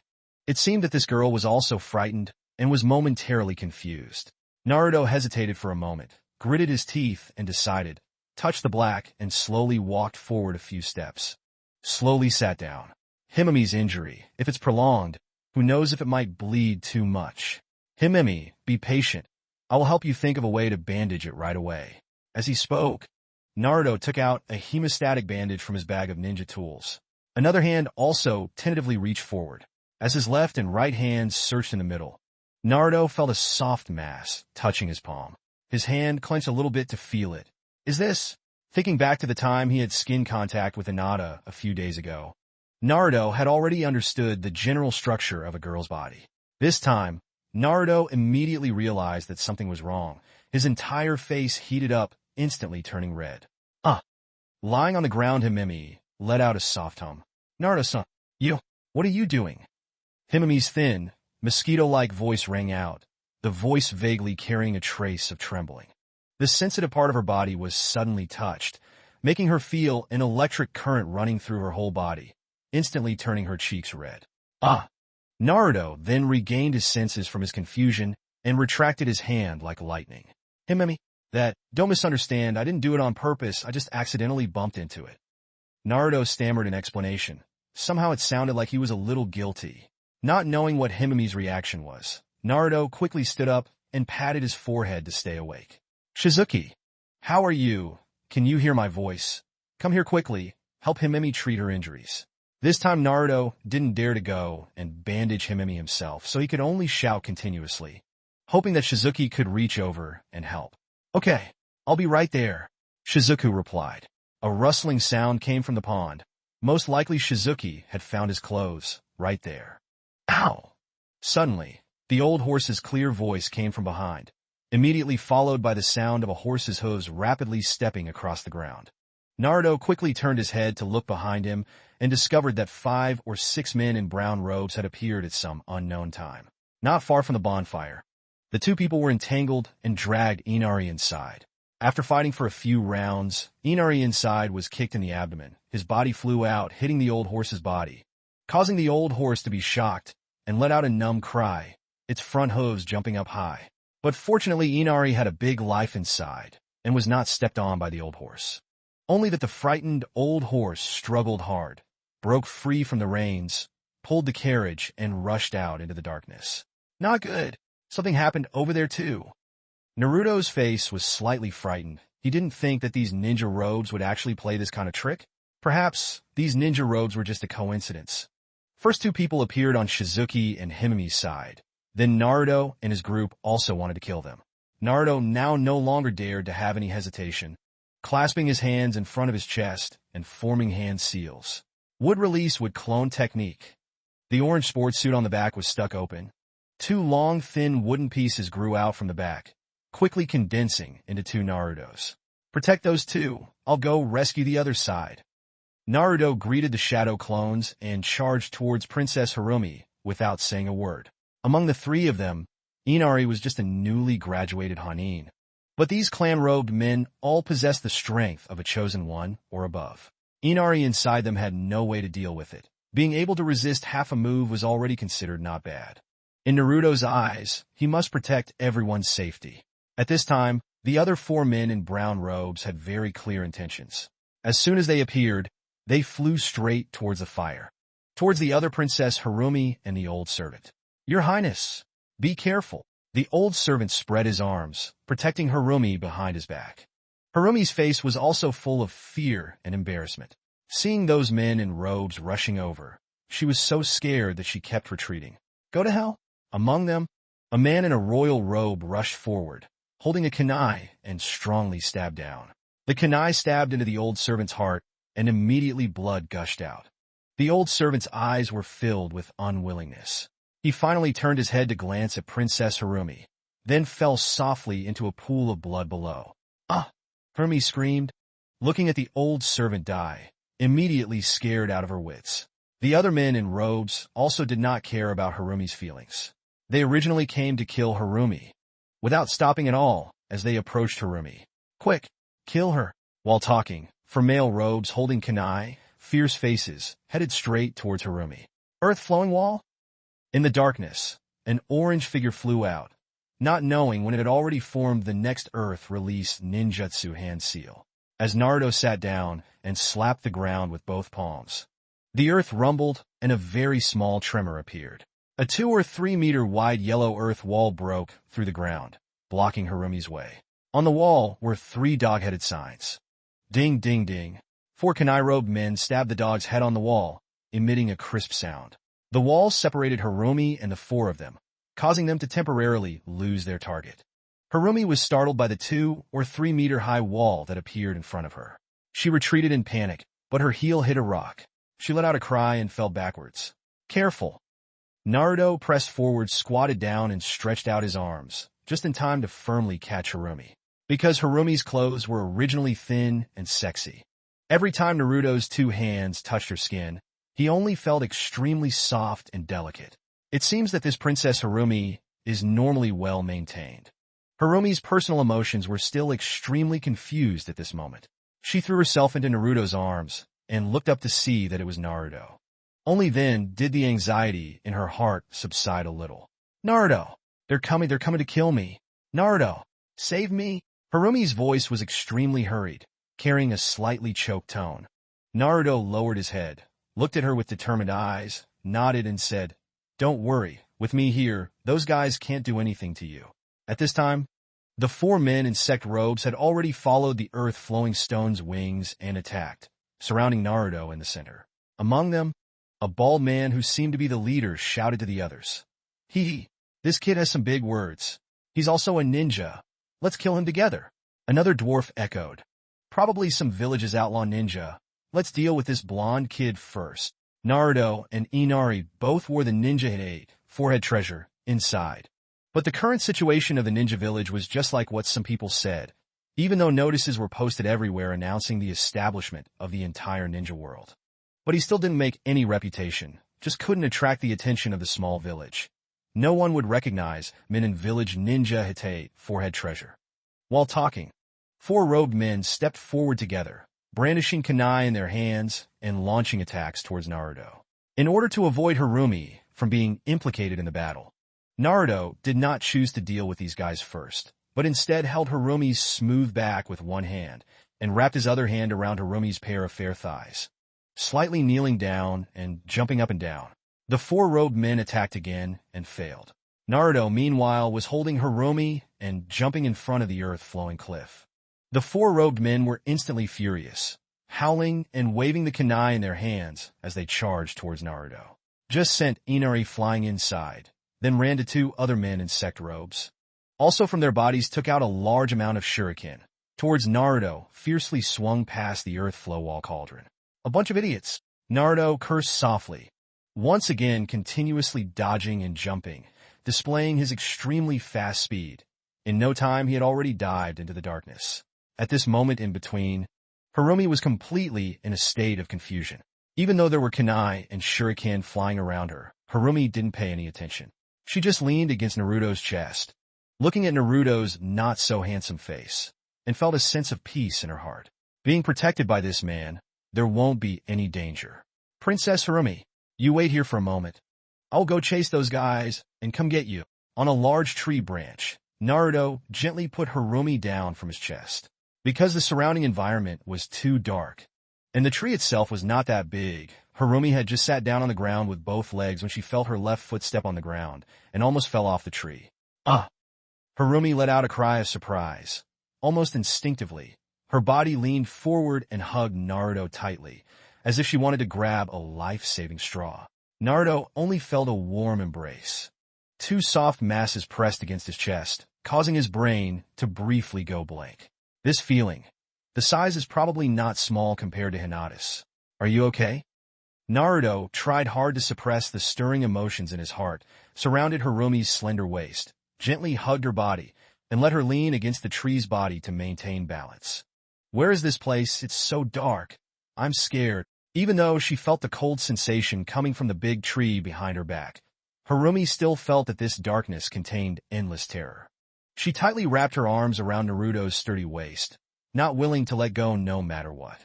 The two people's bodies were pressed together. This soft feeling occasionally rubbing against his chest made Naruto feel like there were countless ants crawling crazily in his heart. The blood all over his body was flowing towards his lower body. This place is very safe. You let go of me first, or else those ninjas chasing you will come after you immediately. Naruto gently patted Hiromi's smooth back, whispering comforting words in her ear. Hiromi was really scared to be able to ignore the difference between men and women like that, hugging Naruto tightly. Maybe Naruto was really stimulated by her to the point of being unable to bear it, approaching the point of madness to the point of losing his mind. Collect. At this time, the six ninjas lost their target and had to think of a way to find Naruto and Hiromi's location. Among them, there were people carrying fluorescent sticks on their bodies. They took out a few of them and broke them in half, letting the fluorescent sticks emit bright light. They continuously waved them towards the direction Naruto had just disappeared. Fluorescent sticks fell one after another in the woods by the roadside, red and blue rays of light intersecting, illuminating the general situation in the woods. And Naruto and Hiromi's current location, although on the branches of a large tree, but just as the fluorescent stick danced through the air. The six robed ninjas also discovered Naruto and Hiromi's existence. They are over there. Chase them. We must kill Princess Hiromi with all our might. No one can be left alive. Immediately, the six ninja robes howled strangely again and flew straight towards Naruto. Let go! Naruto ignored the still somewhat surprised Hiromi, grabbed her pair of fair arms and pulled, pushing her away from his body. Kage Bunshin no Jutsu, Shadow Clone Technique. The clone image seal is complete. 3 identical Naruto figures emerged and stood on the branches of a large tree. The Clone Society, protect you. Don't worry, you're very safe. Yes, Hiromi nodded vigorously, with the fluorescent lights on the ground. The fear in her heart immediately dissipated by more than half. In fact, most girls are really shy, especially afraid of darkness. At least Hiromi is that kind of girl. Naruto jumped down from the big tree and flew straight towards the 6 ninjas in robes. Brat, you want to die? The bald man suddenly shouted, running between his 2 hands, his fingers dancing, forming the next group of ninjutsu hand seals. Earth release, Earth Dragon Spear. The bald man suddenly stopped, squatted down, and patted the ground with both palms. Boom boom tilde. Sharp earthen pillars erupted from under his feet, penetrating through the ground and spreading towards Naruto. Naruto's mouth revealed a trace of disdain. His knees bent slightly. He let go and jumped away, directly passing through those stone pillars and landed towards that bald man. Naruto's speed was extremely fast. The bald man's eyes flashed. And Naruto had already disappeared. When he felt a gust of wind coming from above his head, he raised his head and saw a long leg swooping down towards the back of his head. Break! Naruto kicked his leg, hitting the bald man's face hard. Ah! The bald man screamed miserably. His neck bones made a cracking sound. His entire neck was twisted and deformed from the impact. Immediately after, the bald man's knees went soft and he fell to the ground, his entire body convulsing, foam coming out of the corners of his mouth. He was afraid he wouldn't survive. A wolf! Disgusting. On the other hand, the other 5 people saw that the leader was seriously injured. Their eyes filled with anger, and they recklessly charged towards Naruto. But they still didn't realize the seriousness of the problem. Fighting with Naruto was their biggest mistake. Break, break, break. The sound of fists hitting flesh rang out continuously. Naruto dodged the attacks from left and right while also launching counterattacks towards the opponent. The monster force punched like crazy on those people's bodies, causing them to spit blood from their mouths and fly straight out. Almost all of them were hit by several large trees behind them, falling into the pitch blackness without making any sound. Good. The enemies are all taken care of. You all can go back. Naruto loudly greeted. His voice echoed in the night sky. The clones all heard it clearly. On the branch of the big tree, Naruto's shadow clone supported Princess Harumi and jumped down. By the pond, Naruto would release Clone and Shizuku, one on the left and one on the right, supported the injured Himemi, and slowly walked out from the darkness. Naruto's main body then went towards Inari's side, squatted down to take a look, and discovered that Inari was only in a coma. And there was nothing wrong. Everyone go sit down over there and rest for a while. Naruto hugged Inari and walked towards the fire. Gently putting Inari down, Naruto turned his head to look at the 2 girls on the other side and hurriedly asked, Himemi, how is it? Are your injuries still okay? Himemi at this time still did not follow the story of Naruto, just practicing her chest inside. Her face was flushed, looking towards Naruto, her eyes unconsciously slightly avoided. It's fine, my calf was only injured by those kunai. Shizuki just helped me bandage it. I like this. Naruto at this moment could not be in the mood to explain too much. As long as Himemi was fine, then there was nothing better. Anyway, what happened tonight was a bit too much. Naruto still had some trouble adapting, needed to clear his mind. Naruto, if we don't think of a way to leave this place first, maybe some pursuers will come after a while. By the fire, when everyone had just sat down again around the fire, Harumi looked at Naruto with worried eyes and asked. Naruto shook his head. No need, the sky is too dark now. I have no way to go. Moreover, if those people come again, I can handle it. You don't need to worry too much. Yes. Harumi nodded. Having just witnessed Naruto's abilities, she also knew that Naruto's strength was very strong and could protect her well. Turning her head to look at the old servant's corpse lying in a pool of blood, Harumi suddenly rolled her eyes at Kurenai, tears welling up in her eyes. Uncle Shienbin died. He watched me grow up since I was little. Her voice choked. Harumi still couldn't hold back her tears. Glistening tears slid down her cheeks. Naruto asked, Princess Harumi, don't be so upset. Shouldn't you first tell us? Who exactly are those people chasing you? Harumi was a bit stunned, wanting to avoid this issue. But she also knew that the road back to Tai Chi country would likely be full of dangers. Without Naruto's help, she would have no chance of returning alive. Therefore, she must choose to be straightforward in dealing with the other party in order to gain their trust. Okay, I'll tell you everything from beginning to end. This matter still depends on the current situation of Tai Chi Kingdom. Naruto, Shizuku, and Himemi quietly looked at Harumi, listening to her slowly speak. In the kingdom of Tai Chi, Princess Harumi is the eldest daughter, and also the future first choice to inherit the throne of the kingdom of Tai Chi, under the Tai Chi Kingdom's king's pillow. Besides the eldest daughter Harumi, there are also 2 sons, one big and one small. The eldest son is 19 this year, a full year younger than Harumi. The youngest son is 12 this year. Not much different from the 3 of them, Inari. But in the world of Naruto, there is probably no woman who cannot take control of the government. Even though he still had 2 sons under him, the king of Tai Chi Kingdom still firmly supported his eldest daughter, Princess Harumi, to inherit the throne in the future. But the eldest son and the youngest son themselves are the daughters of some important officials of the Tai Chi kingdom.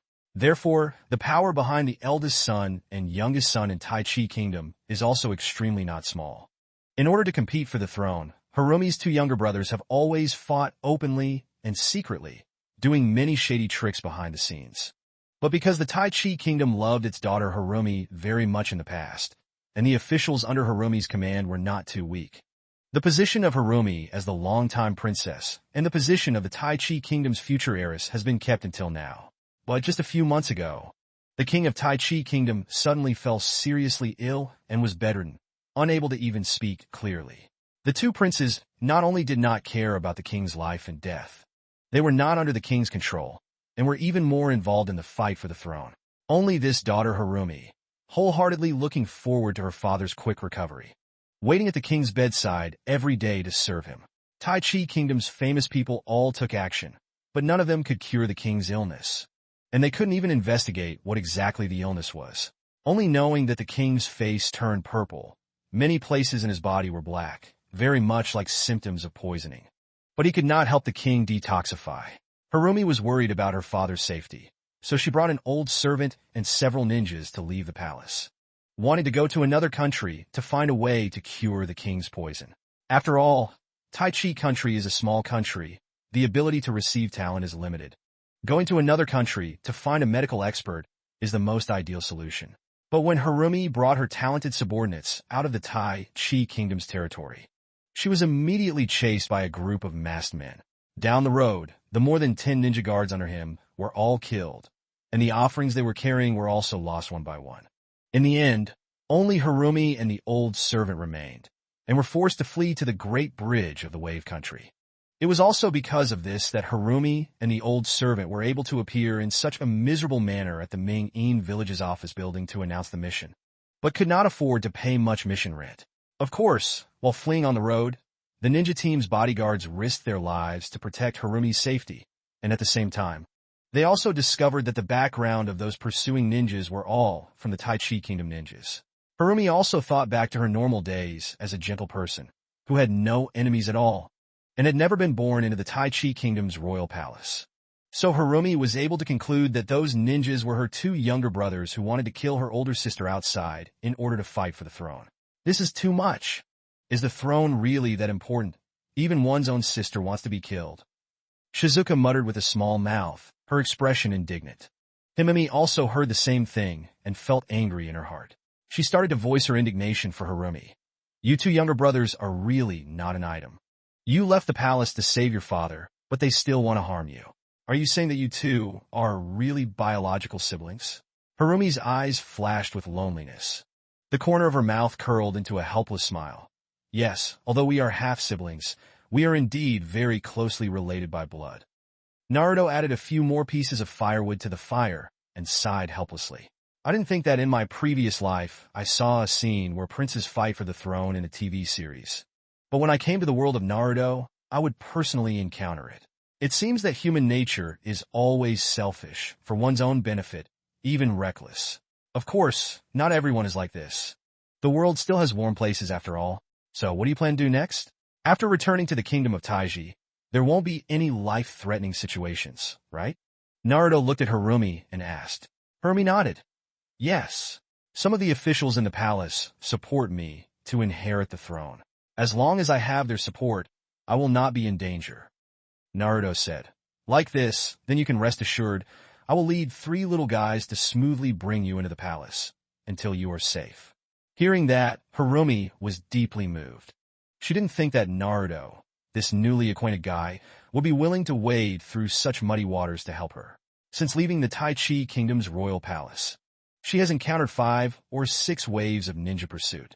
This time I want to go back. I'm afraid it will be more dangerous than when I went out. Suddenly, Harumi stood up with a thud, knelt down in front of Naruto, her forehead touching the ground, and kowtowed. Thank you. Thank you, Naruto. Hey, what are you doing? There's no need to be like this. Naruto was left at a loss, so he quickly stepped forward to help. Harumi was stubborn and unwilling to get up, continuing to kneel on the ground and saying, Naruto, I have one more thing to ask of you. I hope you can agree to me. Otherwise I will kneel forever and not get up. Naruto was still encountering this kind of thing for the first time, scratching his head, not knowing what to do.